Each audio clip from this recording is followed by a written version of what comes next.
Friends, வணக்கம். Welcome to Jaya simple life style. எல்லோரும் எப்படி இருக்கீங்க? நல்லா இருக்கீங்களா? நல்லா இருக்கீங்கன்னு நினைக்கிறேன்.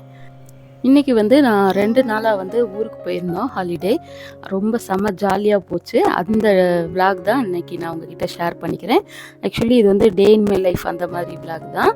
இது சாட்டர்டே மார்னிங் இன்றைக்கி ஸ்கூல் லீவ்னால நான் இன்றைக்கி 6 o'clock தான் இன்றைக்கி டே ஸ்டார்ட் ஆகுது. முதல்ல டக்குன்னு ரெஃப்ரெஷ் ஆகிட்டு வந்துட்டு நைட்டு விளக்கி வச்சுருந்த பாத்திரத்தை எல்லாம் எடுத்து அது இருக்க வேண்டிய இடத்துல எல்லாமே எடுத்து வச்சுட்டேன். அடுத்து சரி கிச்சனுக்குள்ளே வேலையை ஸ்டார்ட் பண்ணலாம் சொல்லிட்டு ஒரு அடுப்பில் சாதம் வச்சு விட்டுட்டேன். இன்றைக்கி சாதம் ஹஸ்பண்டுக்கு மட்டும்தான். ஏன்னா ஹஸ்பண்ட் வரலை. ஏன்னா அவருக்கு இன்றைக்கி கொஞ்சம் முக்கியமான மெடிக்கல் கேம்ப்ஸ்லாம் இருந்துச்சு. அதனால் அவரால் வர முடியல.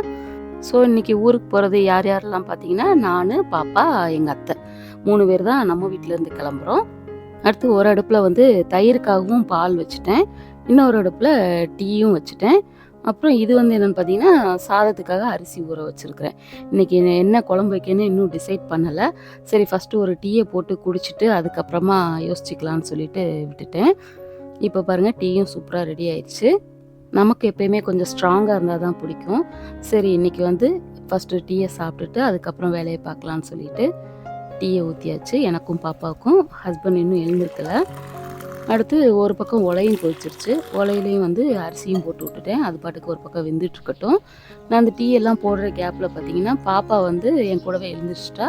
அவள் போர்ட்டிக்கோலாம் கழுவி விட்டுட்டு வாசல்லாம் பெருக்கி தெளித்து அழகாக கோலம் போட்டு விட்டுட்டா.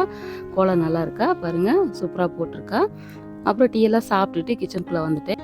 இன்றைக்கி ரொம்ப சிம்பிளான ஈஸியாக செய்யக்கூடிய பிரேக்ஃபாஸ்ட்டும் லஞ்சு தான் இன்றைக்கி பிளான் பண்ணியிருக்கிறேன். இன்றைக்கி அதாவது 2 in 1 சமையல் மாதிரி தான். அதாவது மார்னிங் பிரேக்ஃபாஸ்ட்டுக்கும் யூஸ் பண்ணிக்கலாம், லஞ்சுக்கும் யூஸ் பண்ணிக்கலாம் அப்படின்ற மாதிரி தான் இன்றைக்கி வைக்க போகிறேன். ஏற்கனவே ஒரு மஷ்ரூம் பாக்கெட் வாங்கி வச்சுருந்தேன். அதை தான் இன்றைக்கி செய்ய போகிறேன்.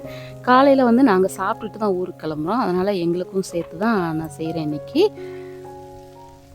ஏன்னா நம்ம காலையில் ஒரு 9 மணிக்கெலாம் கிளம்பலான்னு சொல்லிட்டு பிளான் பண்ணியிருக்கோம். எதுக்காக எங்கே ஊருக்கு கிளம்புறோன்னு பார்த்தீங்கன்னா, இன்றைக்கி ஒரு ஃபேமிலி ஃபங்க்ஷனுக்காக தான் நாங்கள் எல்லோரும் சேர்ந்து கிளம்புறோம். இப்போ டக்குன்னு மஷ்ரூம் கிரேவியும் ரெடி ஆகிட்டுருக்கு. சாதமும் ஒரு பக்கம் வடித்து வச்சுட்டேன். இந்த மஷ்ரூம் கிரேவி வேகிறதுக்குள்ளே கொஞ்சம் சப்பாத்தி செய்யலான்னு சொல்லிட்டு சப்பாத்தி மாவு எடுத்து திரட்டி வச்சுட்டேன். அதையும் தேய்ச்சி வச்சுட்டேன். இப்போ சப்பாத்தியும் ஒன்று ஒன்றா போட்டு எடுத்துடலாம். அதுக்குள்ளே பார்த்தா இங்கே மஷ்ரூம் கிரேவியும் சூப்பராக ரெடி ஆயிடுச்சு. அதாவது காலையில் சப்பாத்தி மஷ்ரூம் கிரேவி, அவருக்கு லஞ்சுக்கு தயிர் ஊற்றி வச்சுட்டேன். தயிர் சாதமும் அந்த மஷ்ரூம் கிரேவியும் வச்சு சாப்பிட்டுக்குவாங்க. நெக்ஸ்ட்டு சப்பாத்தியும் பார்த்திங்கன்னா 1 by 1 போட்டு எடுத்துட்டேன். அடுத்து நம்மளும் சாப்பிட்டுட்டு ஃபாஸ்ட்டாக எல்லாமே ரெடி ஆகிட்டு கிளம்ப வேண்டியதுதான். இப்போ பாருங்கள், டைம் 9:05 ஆயிடுச்சு. பேக்கிங்லாம் ரெடி ஆயிடுச்சு.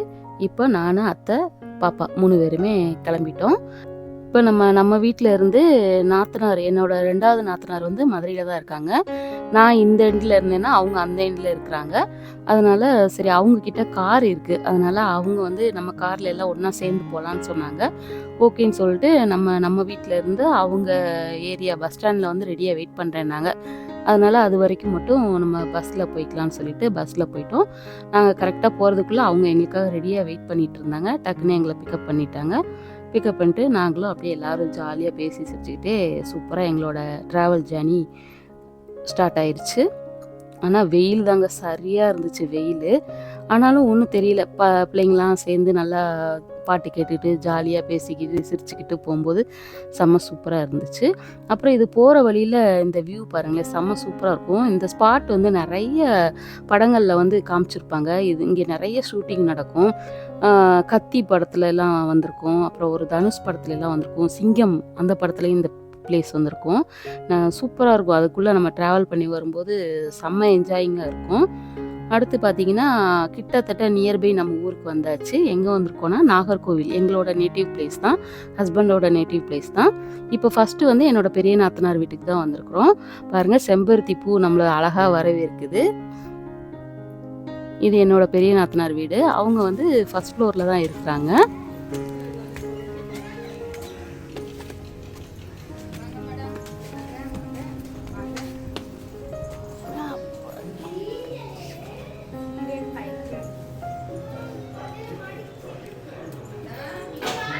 இங்கே கரெக்டாக ஒரு 1:30 போல் ரீச் ஆகிட்டோம். போனதுமே எல்லோரும் கொஞ்சம் ரெஃப்ரெஷ் ஆகிட்டு, என் நாத்தனார் பாருங்க ஒரு விருந்தே சமைச்சு வச்சுருந்தாங்க. அவளும் நல்லா செம்மையாக சூப்பராக சமைப்பாங்க. வாங்க இன்றைக்கி என்னென்ன எங்களுக்கு ரெடி பண்ணி வச்சுருக்கான்னு பார்க்கலாம். சூடாக சாதம் வடித்து வச்சுருக்காங்க. இது வந்து பார்த்திங்கன்னா எறா தொக்கு செஞ்சு வச்சுருக்காங்க. அடுத்ததாக ஃபிஷ் ஃப்ரை மீனும் கொஞ்சம் வறுத்து வச்சுருக்குறாங்க. அப்புறம் இது வந்து முட்டை தொக்கு அது செஞ்சு வச்சுருக்காங்க. அப்புறம் இது ரசம். ரசம் வந்து அவள் டிஃப்ரெண்ட்டாக சாம்பார் பொடியெலாம் போட்டு தாளித்து பண்ணுவாள். செம்ம டேஸ்ட்டாக இருக்கும். அடுத்து வந்து கொஞ்சம் பீன்ஸ் கேரட் பொரியல். இது வந்து எதுக்குன்னா இது எனக்காக மட்டும். ஏன்னா நான் வந்து இன்றைக்கி சாட்டர்டே நான்வெஜ் சாப்பிட மாட்டேன். அதனால் அவள் எனக்காக தனியாக செஞ்சுருக்கிறா. அப்புறம் கூடவே வந்து அப்பளமும் சாப்பிடும்போது பொரிச்சு தரேன்ட்டு அப்பளம் பொரிச்சிட்ருக்கா. எனக்கு வந்து ரசம், பீன்ஸ் கேரட் பொரியல், அப்புறம் அப்பளம், அப்புறம் கொஞ்சம் மாங்காய் ஊறுகாய் இது வச்சு நான் சாப்பிட்டுக்கிட்டேன். மற்றவங்க எல்லாருமே மற்ற ஐட்டங்கள் நான்வெஜ் எல்லாம் சாப்பிட்டுட்டாங்க. சாப்பிட்டு நல்லா கொஞ்ச நேரம் ரிலாக்ஸ் ஆகிட்டு அப்புறம் ஈவினிங் போல், அதாவது 8:00 போல் ஒரு 1 ஹவர் ட்ராவலில் எங்கள் சின்னத்தை வீட்டுக்கு வந்துட்டோம். இங்கே வந்துட்டு டின்னர்லாம் சாப்பிட்டு முடிச்சுட்டு அப்படியே பக்கத்தில் வந்து அவங்க வீட்டு பக்கத்தில் ஒரு மாதா கோயில் இருந்தது. அங்கே திருவிழா போல் லைட்டிங்ஸ்லாம் பார்த்திங்கன்னா பயங்கரமாக போட்டு நிறைய கடைகள் அப்புறம் பாட்டெல்லாம் போட்டு நல்லா திருவிழா செம ஜோராக நடந்துட்டு இருந்துச்சு. சரி பசங்களெல்லாம் கூப்பிட்டு போய் சும்மா வெளியிலலாம் காமிச்சிட்டு கொஞ்ச நேரம் வேடிக்கை பார்த்துட்டு வீடியோஸ் மட்டும் எடுத்துகிட்டு நாங்கள் வந்துட்டோம். இங்கே வந்து நைட்டு இன்றைக்கி மாதா வந்து தேரில் வந்து ஊர்வலம் வருவாங்கன்னு சொல்லிட்டு அதுவும் ஒரு பக்கம் ரெடி பண்ணிகிட்டு இருந்தாங்க. அதெல்லாம் பார்த்துட்டு வந்து தூங்கியாச்சு. அப்புறம் பார்த்திங்கன்னா இது வந்து மறுநாள் சண்டே காலையில் எடுத்த வீடியோ தான் இது. பாருங்கள் எவ்வளோ சூப்பராக இருக்குன்னு ஏரியா. அப்படியே காலையில் எழுந்திரிச்சு வந்ததுமே இந்த பச்சை பசேர்னு பார்க்குறதும் தண்ணியெல்லாம் பார்க்கவும் ரொம்ப ரொம்ப செம ஹாப்பியாக இருந்துச்சு. வெளியே அதெல்லாம் பார்த்து ரசிச்சுக்கிட்டே தான் காலையில் டீ சாப்பிட்டேன். செம்மையாக இருக்குல்ல பார்க்கவே. இது வந்து பக்கத்து வீட்டில் உள்ள பலாமரம். பாருங்கள் எவ்வளோ பலா காயெல்லாம் இருக்குதுன்னு. பலாப்பழம் சாரி. இப்போ வாங்க நம்ம அத்தை வீட்டில் இருக்க கொல்லைப்புறத்தில் என்னென்ன செடியெலாம் இருக்குதுன்னு நான் காமிக்கிறேன். இங்கே பாருங்கள் ரோஸ் பாருங்கள் எவ்வளோ சூப்பராக வந்து நிறைய கொத்து கொத்தாக பூத்து கிடக்குது. இந்த செடியில் பார்த்தீங்கன்னா டெய்லி 20லேருந்து 25 பூ பூக்குமா. ஆனால் பிடுங்கி தான் வைக்க மாட்டாங்க அவங்க, அப்படியே விட்டுருவாங்க போல். எல்லா வீட்லேயுமே பார்த்தீங்கன்னா பூக்கள் இல்லாமல் மரங்கள் இல்லாமல் தென்னை மரம் வாழை மரம் மாமரம் இல்லாத வீடே இல்லைங்க. அந்த மாதிரி செம்மையாக இருக்குது. பார்க்க எனக்கு அவ்வளோ சந்தோஷமாக இருந்துச்சு. வெளியிலே தான் இருந்தேன் நான், வீடியோ எடுத்துக்கிட்டு பார்த்துக்கிட்டு ரசிச்சுக்கிட்டே இருந்தேன். அது மாதிரி எங்கே பார்த்தாலும் குளம் நிறைய இருக்கும். இது பாருங்கள் அடுத்து ஓமவல்லி இலை வச்சுருக்குறாங்க, கீழேயும் வச்சுருக்குறாங்க. நெக்ஸ்ட்டு வாழை மரம் வச்சுருக்காங்க. இந்த பக்கம் செவ்வழனி மரம் வச்சுருக்காங்க. பக்கத்துலேயே பார்த்தீங்கன்னா ஒரு கிணறு, வீட்டுக்குள்ளேயே பின்பக்கம் கிணறு இருக்குது. அடுத்து பார்த்தீங்கன்னா இங்கே ஒரு கொய்யா மரம் இருக்குது. அது பக்கத்துலேயே நேராக பாருங்கள் இது வந்து நார்மலான பச்சை இளநி, செம்மையான பயங்கர ஹைட்டான மரங்க இது. அது கீழே வந்து இது சீத்தாப்பழம் அந்த மரம் வச்சுருக்காங்க. இது வந்து கொல்லைப்புறம் ஏரியா. இது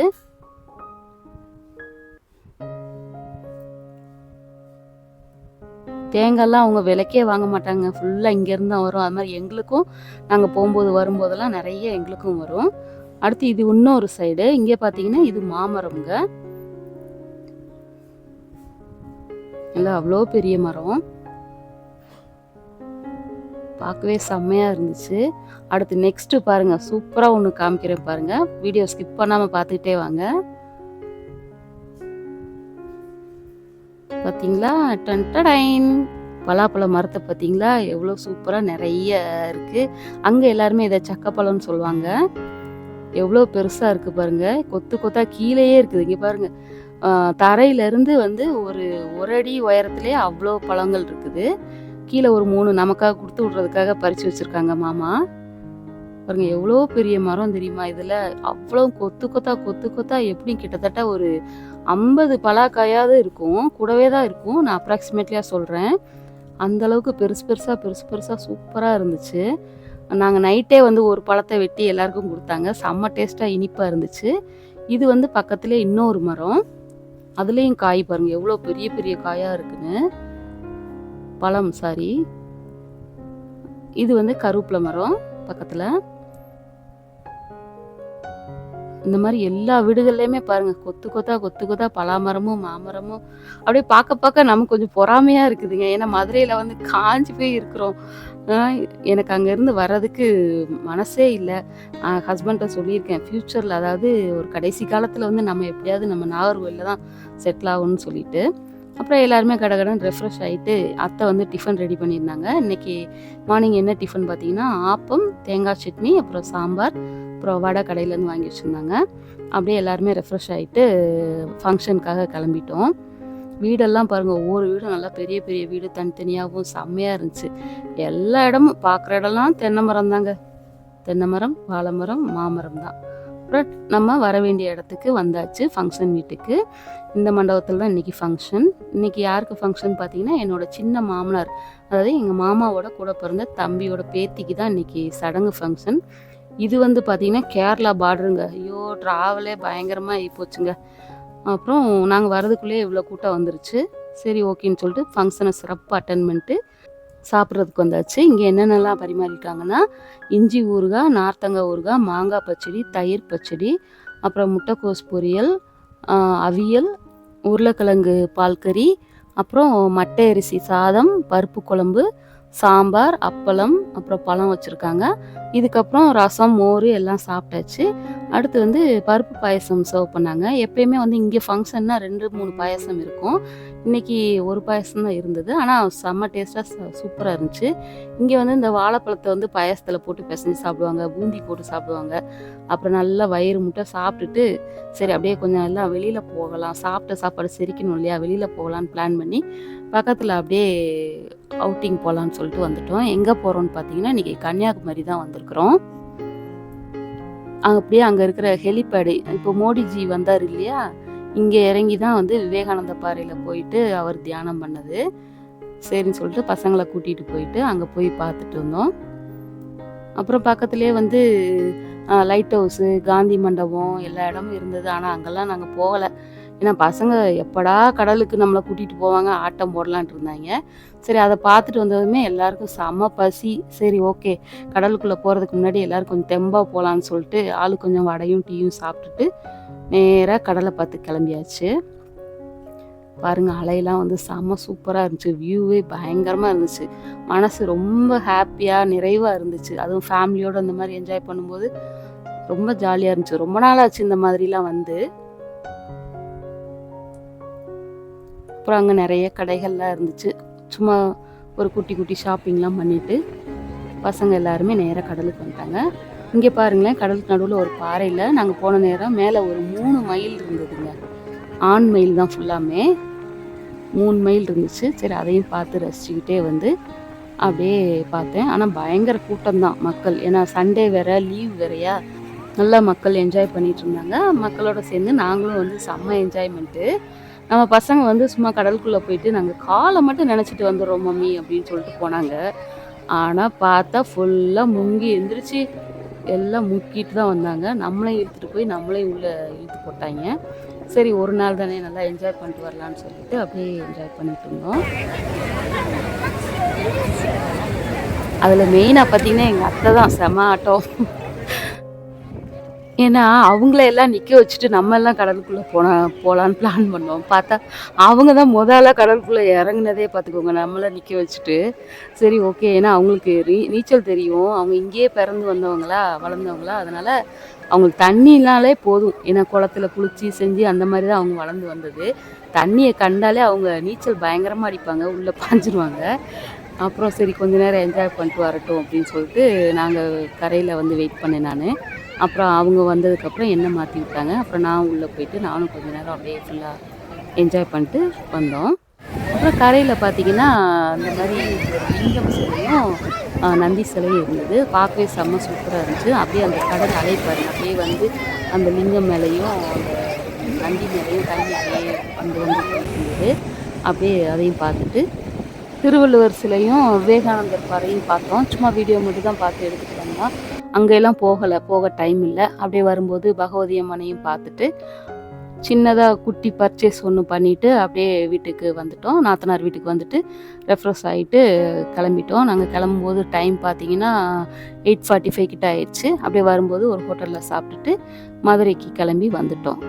2 டேஸ் எப்படி போச்சுன்னே தெரிலங்க. செம்ம ஜாலியாக சூப்பராக இருந்துச்சு. நல்லா என்ஜாய்மெண்ட்டு. எங்கள் பிள்ளைங்களுக்கெல்லாம் வந்தீங்கன்னா மறக்க முடியாத நாளாக இருந்துச்சு. அவ்வளோதான். உங்களுக்கு இந்த வீடியோ பிடிச்சிருக்குன்னு நினைக்கிறேன். பிடிச்சிருந்தா லைக் பண்ணுங்கள், ஷேர் பண்ணுங்கள், மறக்காமல் சப்ஸ்கிரைப் பண்ணுங்கள். தேங்க்யூ ஃபார் வாட்சிங். நாளைக்கு ஒரு நல்ல வீடியோவில் உங்களை பார்க்குறேன். பாய்.